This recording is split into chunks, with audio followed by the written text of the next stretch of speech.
Yes, magandang tanghali po sa ating lahat mga kabayan. Nakita nyo ngayon si Nanay Terry, si Ate Jennifer, and Kuya Bimbim, and Kuya July po mga kabayan.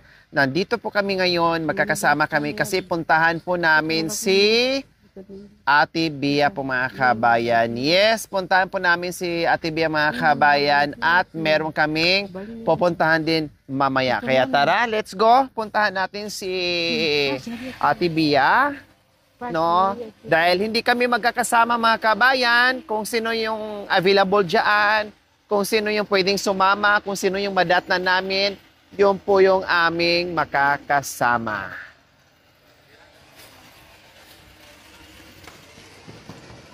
Hi, Bia!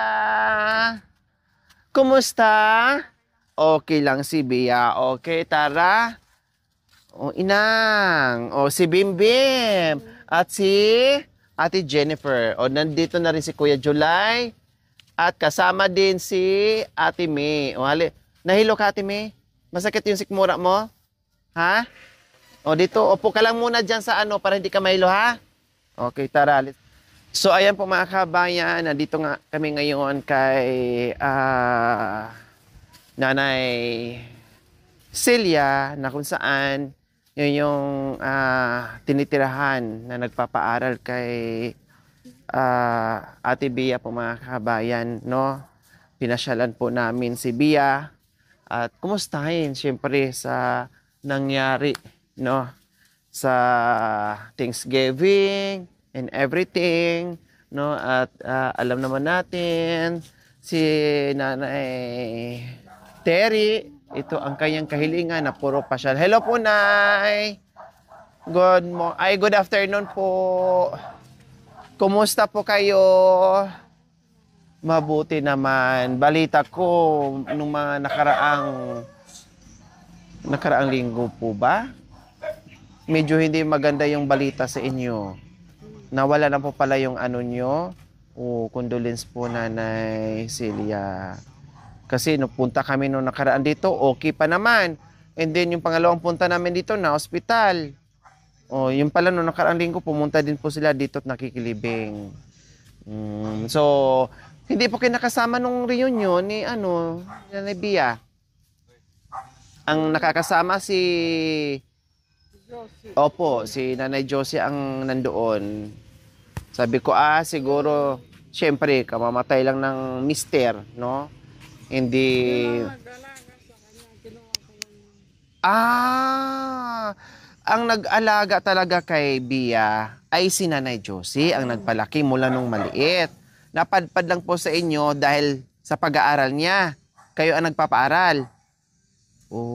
So tuwing walang pasukan, nasa Nanay Josie niya. Kapag may pasukan, nandito sa inyo Nanay Celia. Okay. So, maliwanag na sa akin mga kabayan o sa ating lahat na si Nanay Celia pala ay nandito kasi siya ang nagpapaaral kay Bia. Pero ang nagpalaki at nag-alaga kay Bia ay si Nanay Josie na kasama po natin noong reunion po mga kabayan.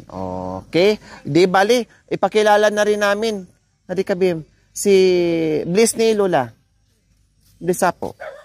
Ayan. Ito ang bunso nila ni Bia. Bunsong kapatid nila ni Bia, si Bimbim, nakatira din sa Sapang Uwak Riverside. Ito si Nanay Ate Jennifer. Siya yung nagpapalaki, nag-aalaga dito kay Bimbim. Hindi na nakasama yung mister kasi maliit, hindi na kasya yung sasakyan. Hindi na kasya sa sasakyan. Kaya kung sino lang yung pwedeng isama namin, hindi man kami magkasabay-sabay lahat, pero importante at least nagkita-kita sila. Bia, yung bunso, si nanay, nanay mo na rin yan, syempre. Ang dami mo ng nanay ngayon, ha? Pati si Bimbim, ang dami ng nanay. Si Bia, ang dami ng nanay. Dumami ang nani nila, dumami ang tatay nila, mga kabayan, dahil sa naganda watak-watak na maraming mabubuti din ang puso na nagpalaki at nagmahal sa mga anak ni Nanay Terry and Nanay Terry and Tatay Romy. Okay. Kumusta naman, Bia? Ha? Kumusta? Kumusta ang reunion kahapon? Masaya. Masaya. Bakit masaya ka? Kasi po nakasama ko sila ng maghapon po. Kasama nyo maghapon. Kahit napakaikli ng panahon at oras, naramdaman mo na buo yung pamilya at naramdaman mo na masaya kayong lahat. Anong take home mo? Anong take out mo? Pansit sa spaghetti. Nakatikim ba si Nanay Celia? Napanis po. Aday! Pero umuwi ka dito. Opo, napanis po. Yung anong dala mo pa? Yung mga isda? Wala po kami dalang isda. Manok? May chicken. Lechon? Opo, yung lechon lang po yung dinapanis. Pero yung At saka yung, pati yung manok? Nakulob. Kasi uminit din kahapon eh. Yung mga pansit mga kabayan, hindi na ubos. Nung bandang hapon na, lahat din po yan ay pinagtatapon namin. Kasi syempre, nakulob na mga kabayan, no, nakulob na, syempre maaga ginayak, nakulob na, hindi talaga maiwasan, na talagang masisira yung pagkain po mga kabayan, tapos na biyahe in everything. No, kay bandang hapon, hindi na namin yon ginalaw, lahat pinauwi namin, pero sabi ko, ipakain na nila sa mga, kasi sabi nga nila, sige madam, ipakain na lang sa aso, dalhin na lang, ganyan-ganyan. Kaya sabi ko, sige, kaysa na yung itapon talaga, no, mapakinabangan pa sa mga aso na sanay naman kumain na yung kung ano-ano lang.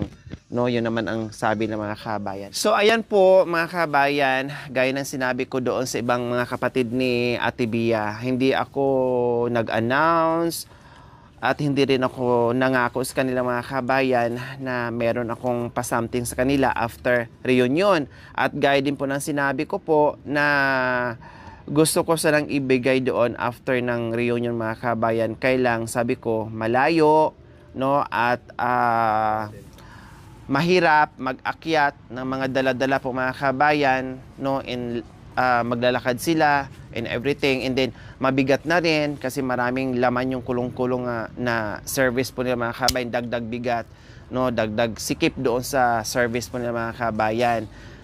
And sabi ko, okay, kasi para hindi na magiging mabigat sa kanila, magiging magaan sa kanila, at i-surprise ko na lang, puntahan ko na lang sila sa kanya-kanyang bahay. O, diba? So, napuntahan na natin si Kuya July, si Bimbim, and then si Gaygay, at saka si Marwin and Binbin, no? So, napuntahan na po natin sila, nakumusta na natin sila. So far, so good ang mga feedback po mga kabayan. So far, so good yung mga feedbacks po mga kabayan, no, na masaya sa pagsalo-salo, masaya sa pagkita-kita in everything. So yun yung natin doon, yun yung goal natin talaga. Ang pinaka-importante sa lahat is masaya sila. Sabi ko nga, kung ano yung mga pagkain na nakikita natin and everything, mga bonuses na lang po yan sa buhay-buhay natin.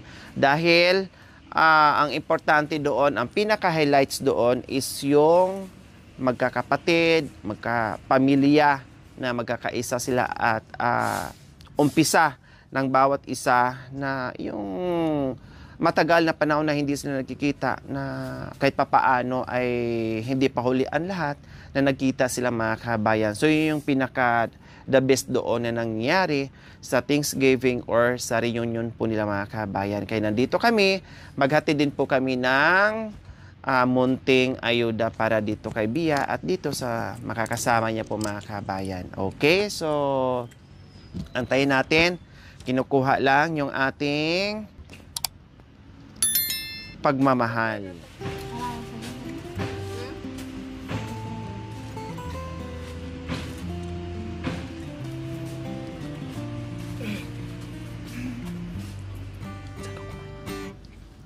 Marami dyan.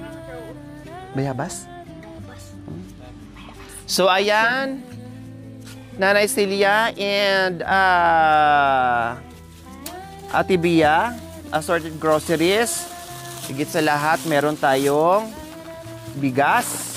Ayan, lahat, no, ng mga kapatid ay sinadya po naming puntahan at maghatid ng biyaya para sa lahat, no, para sa lahat. Kasama ko si Nanay Terry. Nung kulang dito. O sino kulang? Ang kulang dito po sa amin, walang asin. Meron! Sa kanila, ba't walang asin? Meron! May mga asin, hindi mo lang siguro. Opo. Ayan o. Lahat po meron. Oh. Ano to? Asin ba yan? Ano yan? Akala mo Akala mo asukal kasi puti? Ayan o, asin. Oh. Akala ko Oh, walang sabi mo, asin. excuse me po, nagkamali po ako ng report. Oh. Excuse me po, akala ko walang asin. Sorry. Ang pangalan kasi. Ayan o, may pangalan o. Akala ko asukal yan. Yun pala asin. Yung lagay ng plastic kasi. Yung lagay kasi ng plastic. Sugar ang lagay. Oo. Asin yan. Puro asin. Kala Bisa kayo mamasyal karela kayo. Ha? Ay lang yan. Bisa lang nga kung gusto nila daw, gusto daw mag-ano doon. Magpasyal. Magpasyal. Saan? Doon sa kanila. Gusto raw ano pa yan. Sino nagsabi gustong mamasyal? Sila. Si Nanay Celia. Kung gusto mamasyal na dito, pwede. Pwede. Kung sabi ni Nanay Celia, kung gusto yung pumasyal dito, pwede. Open sila para magkita-kita itong magkakapatid. Ayan ang sinasabi ni Nanay Celia. Sila din, kung gusto rin pumasyal doon sa inyo, malaya din silang pumasyal doon. Kahit sino sa kanilang magkakapatid, no, bahala na sila. No, kung gustong mamasyal doon sa isang kapatid, sa kabilang barangay, sa kabilang kabundukan, malaya po silang magpasyal ng bawat isa, no, sa bawat isa para masaya sila kasi hinanap nga natin sila isa-isa mga kabayan para magkita-kita sila. Ngayon na magkakilala na sila at nagkita-kita sila, o kundi lubusin nila yung mga panahon, bumawi o bawiin nila yung mga panahon mga kabayan na noon na hindi sila nagkita-kita. So ngayon ay mapawi ang mga kalungkutan, no, sa panahon na hinahanap nila yung mga kapatid, yung mga magulang. Ngayon okay na no, naka-reunion na tayo, nagkita-kita na sila, magkakilala na sila, o bahala na sila, malaya sila, no, malaya sila, nandito man ako o wala ako, no, kasama man ako nila o hindi, malaya silang magkita-kita. Ha, Ate Jennifer? O sabi ni Nanay Celia na nagpapaar. Anong kulang? Sorry. Anong kulang? O ano? Nagre-request ako sana ito. Pababago daw yan. Ang magagawa niyan is yung reporter. Yun. Sabi mo sa reporter. Kasi ikaw ang reporter. Ano pa ang reporter? Doris Bergonia. Bergonya, ako'y mag-order ng mga lalaki, 10. 10 lalaki. Anong gawin sa lalaki? Tinako. Tinako para mabubuntis at para mabubuo ang aking pagbubuntis. 10 lalaki, para isang araw lang, wala na akong palda. Tapos na yung kanilang mga kupal. Aday, iba pala ang request mo. No, iba pala. Okay, so ayan po mga kabayan. Ate Bia, masaya ka ba sa pagbalik namin dito at na-surprise ka? Opo. Bakit? Salamat po sa biyaya na binigay mo. Mga grocery po. Ayan. Nanay Celia, hali po kayo.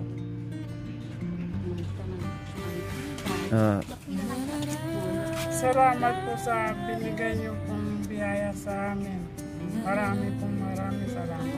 Ayan, walang anuman po. Kasi bote, si Bia, ang dami na niyang nanay. Si Nanay Josie, mayroon pang Nanay Celia na nagpapaaral sa kanya. Si Nanay Josie, nagpapalaki sa kanya. Di ba? Ang dami nagmahal. Ibig sabihin, Bia, ang dami nagmahal sa'yo. So, wag mong hayaan yung mga taong nagmahal sa'yo na ang pwede mong iganti sa kanila is yung pag-aaral mo. Kaya yung pag-aaral mo, ayusin mo, no? Para kahit papaano yung kagustuhan nila na mapaayos yung buhay mo pagdating ng panahon na hindi ka maghihirap, na kahit papaano na maangat-angat ng konti yung buhay mo, makapagtrabaho ka ng maayos-ayos. Yung ginagawa nila ngayon, Nanay Celia, Nanay Josie, para sa kaigaganda ng kinabukasan mo, ha? Ate Bia, mag-aral ng mabuti. Anong grade ka na? Grade 7. Walang boyfriend, no? Focus sa pag-aaral. Ang boyfriend makaantay. Pero ang pag-aaral, pag napabayaan, mahirap nang balikan. Ang boyfriend, nandyan lang. Pag may trabaho ka, baka ang mga boyfriend mo magkakaranda pa. Pero kung unahan mo ang boyfriend, pag naghirap, baka iwanan ka pa sa ere. Mas mahirap. Kaya unahin mo na yung magandang kinabukasan kaysa sa boyfriend, makikipagbarkada, and everything. Mas masarap na meron pinag-aralan at pagdating ng panahon, pag meron kang pamilya, yung mga magiging supling mo rin, magkaroon ka rin ng pamilya, mapaaral mo rin sila na hindi rin sa maghihirap. O pati ikaw ha, lalo na ikaw, no, mag-aaral ng mabuti, ha? Hindi yung puro request, tapos ang pag-aaral hindi inaayos.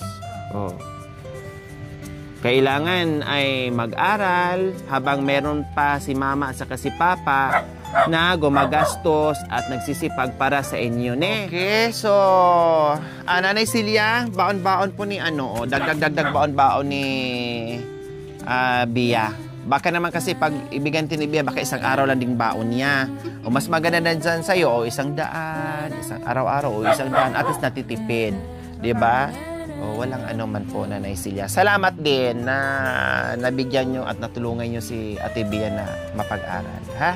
Okay, so ayan po mga kabayan, nabisita na po namin si Ate Bia at kami ay may lakad ngayon, no? May lakad kami ngayon, isama muna namin si Bia. Banding lang kami dyan, kasama yung mga kapatid niya, yung, mga kapatid niya. Kasi sila na lang yung hindi nagbanding, mga kabayan. Yung ibang kapatid, okay na. Ilang beses na silang paulit-ulit nagbanding. Ito kasi si Bim, si Bia, at saka si Kuya July, ay ngayon lang, no? Ngayon na sila magkakasama. Kaya sabi ko, sige, lahat naman yan ay maranasan nila na makabanding sila. Yun nga lang, hindi pwedeng sabay-sabay kasi hindi namin kakasya. Kung ano lang kasya sa sakyan at available, no, ay yun ang makakasama namin. Okay, Bia? Magbihis ka muna or ganyan ka na or alis na tayo? Ganyan na lang. O, tara. So, ayan po mga kabayan. Abangin nyo po. Maraming salamat and see you next episode.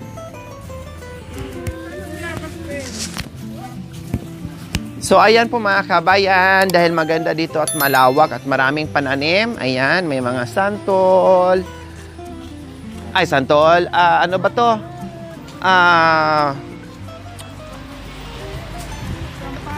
Mayroong sampalok, may atis, may kasoy, at mayroong bayabas. Nakakuha si Bimbi mga kabayan, ang lalaki ng bayabas. Hinog. Meron, marami. Dapat may ayun may panungkit dapat.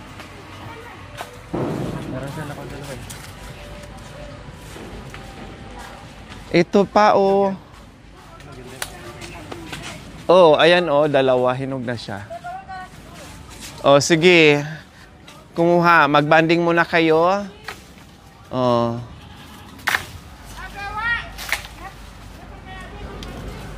Ito kay July ang dami muntik na matamaan si ate mo. Ayun ayun dalawa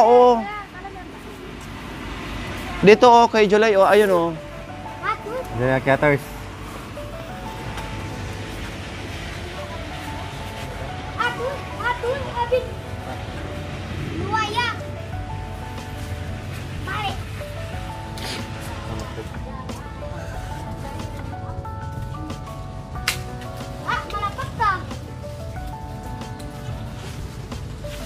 Anuhin mo na lang kay July.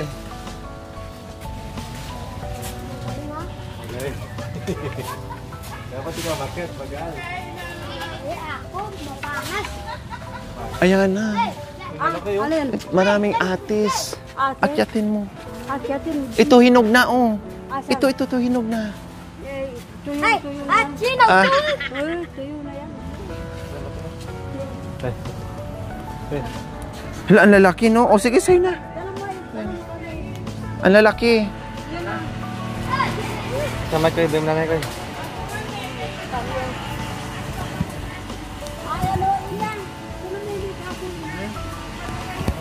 Okay na? Tama na, kuya. Okay na, tama na, marami na. Diyan nanay ko. Saan dito? Kasan? Tama na, ang dami na. Okay na yan. Ang dami-dami na. Tara, let's go. O, ayan, kumuha ka. O, mag-report ka muna, mga kababayan. Tagalog yung baga ko. Sige, mga kababayan. Yan, Kinagat mo naman. Aray.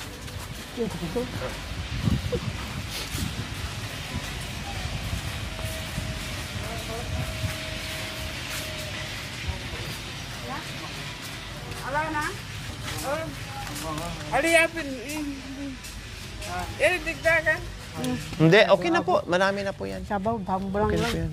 yan. Dito na po kami, Nay, ha. Salamat po, Nay Celia. Salamat po. Ano yung nagaduha? Yung dalawa ka nagano. Diyan. Tara na. Pabre ni Michael. Siguro.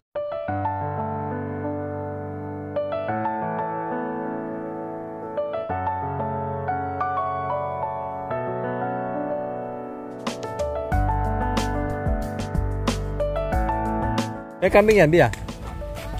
Ha?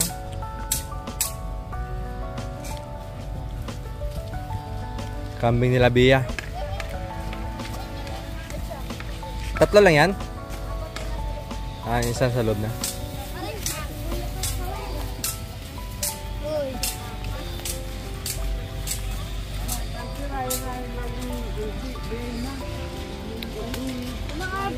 Pasok, pasok.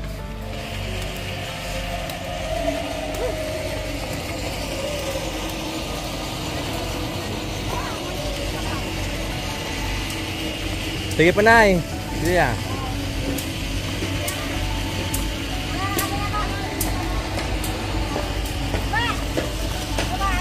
Bye-bye po. Tikyat siya.